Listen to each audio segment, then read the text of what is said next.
हरियाणा की राजनीति में एक बार फिर सुगबुगाहट देखने को मिल रही है।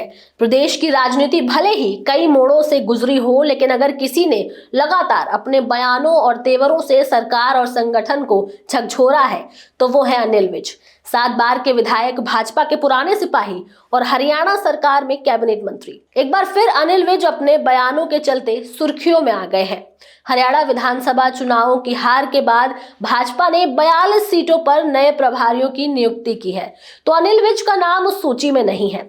ये राजनीतिक गलियारों में चर्चा का मुद्दा बन गया है और खुद अनिल विज ने इस पर अपना बयान दिया है। पार्टी की ओर से 42 मंत्रियों की लिस्ट जारी होने के 2 दिन बाद विज ने इस पर सफाई दी। उन्होंने 2 टूक कहा कि मैं पार्टी का सबसे सीनियर नेता हूं, मुझे तो पूरा प्रदेश देखना है, लेकिन यह बयान काफी नहीं है। आज इस रिपोर्ट में हम आपको बताएंगे कि विज को लेकर पार्टी में इतना तनाव क्यों है और विज का नाम लिस्ट में क्यों नहीं शामिल किया गया। नमस्कार, आप देख रहे हैं न्यूज टाइम में आपके साथ तनु चतुर्वेदी। चलिए इस खबर को परत दर परत समझते हैं। दरअसल साल 2024 की शुरुआत में बीजेपी ने जब मनोहर लाल खट्टर को मुख्यमंत्री पद से हटाकर नायब सिंह सैनी को मुख्यमंत्री बनाया, उसी दिन से विज की नाराजगी सार्वजनिक हो गई।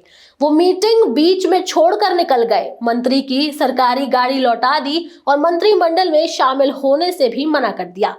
विज की ये नाराजगी यूं ही नहीं थी। वो भाजपा के सबसे सीनियर नेताओं में से हैं और उन्हें उम्मीद थी कि सीएम की रेस में उनका नाम आएगा, लेकिन हाईकमान ने एक जाट पिछड़ा समीकरण साधते हुए नायब सैनी को सीएम बनाया। इसके बाद विज और सैनी के बीच खटास की रेखाएं और गहरी होती चली गई। इनके बीच के खटास की वजह अक्टूबर 2024 के विधानसभा चुनाव भी है, जहां भाजपा ने 90 में से 89 सीटों पर उम्मीदवार उतारे और 48 सीटें जीतकर सरकार बना ली। लेकिन अंबाला की 4 में से 3 सीटों पर भाजपा को हार का सामना करना पड़ा। केवल अनिल विज की अंबाला कैंट सीट ही भाजपा बचा पाई। विज 7वीं बार विधायक बने। इतना सब होने के बाद जब 29 जुलाई को बीजेपी ने 42 हारी हुई सीटों पर नए प्रभारी नियुक्त किए तो हर मंत्री और विधायक को जिम्मेदारी मिली, लेकिन विज को कोई जिम्मेदारी नहीं दी गई। ये एक बार फिर पार्टी के भीतर चल रहे संघर्ष को उजागर करता है। जब मीडिया ने उनसे पूछा कि उन्हें कोई जिम्मेदारी क्यों नहीं दी गई, तो विज ने साफ कहा कि मैं पार्टी में सबसे सीनियर हूं, मुझे तो पूरा प्रदेश देखना है। उन्होंने कहा कि वो खुद जाकर सभी हारी हुई सीटों पर पार्टी कार्यकर्ताओं से मिलेंगे और हार के कारण जानेंगे। जो अधिकारी योजनाओं में अड़ंगा डाल रहे हैं उनसे भी मिलूंगा। उनका इशारा साफ था कि वो केवल राजनीतिक नहीं, प्रशासनिक मोर्चे पर भी सक्रिय रहेंगे। इस बयान से ये स्पष्ट हो गया कि भले ही उन्हें प्रभारी न बनाया गया हो, लेकिन वो खुद को संगठन से बाहर नहीं समझते, बल्कि खुद को एक बड़े और सीनियर नेता के रूप में पेश करते हैं।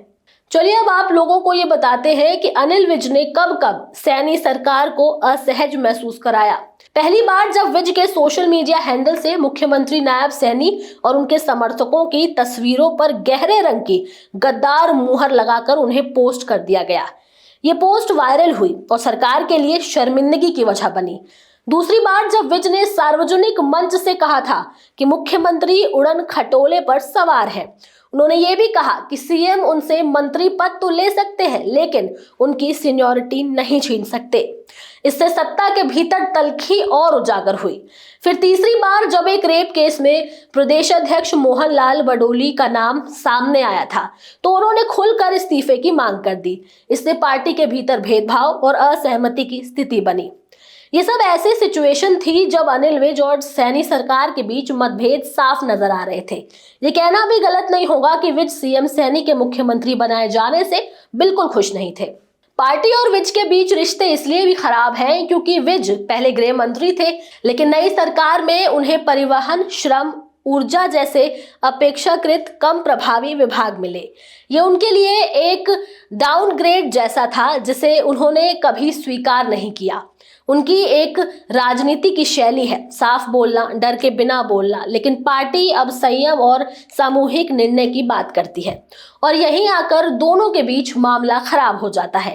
भाजपा का केंद्र नेतृत्व विज जैसे नेताओं को अपनी समिति भूमिका में रखना चाहता है। इससे ये संकेत जाता है कि अब पार्टी संगठन संचालित है, न कि केवल व्यक्तित्वों पर निर्भर।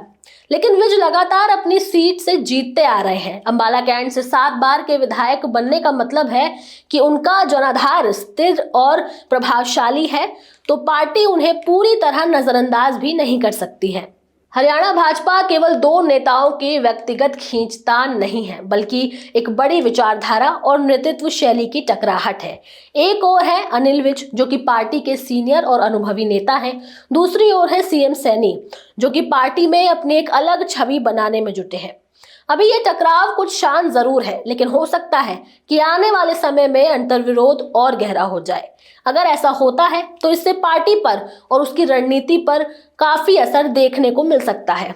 बहरहाल इस खबर में इतना ही। इससे जुड़ी राय आप हमें कमेंट्स करके जरूर बताएं। हमारे चैनल न्यूज टाइम को सब्सक्राइब करें, लाइक करें और शेयर करना ना भूलें। नमस्कार।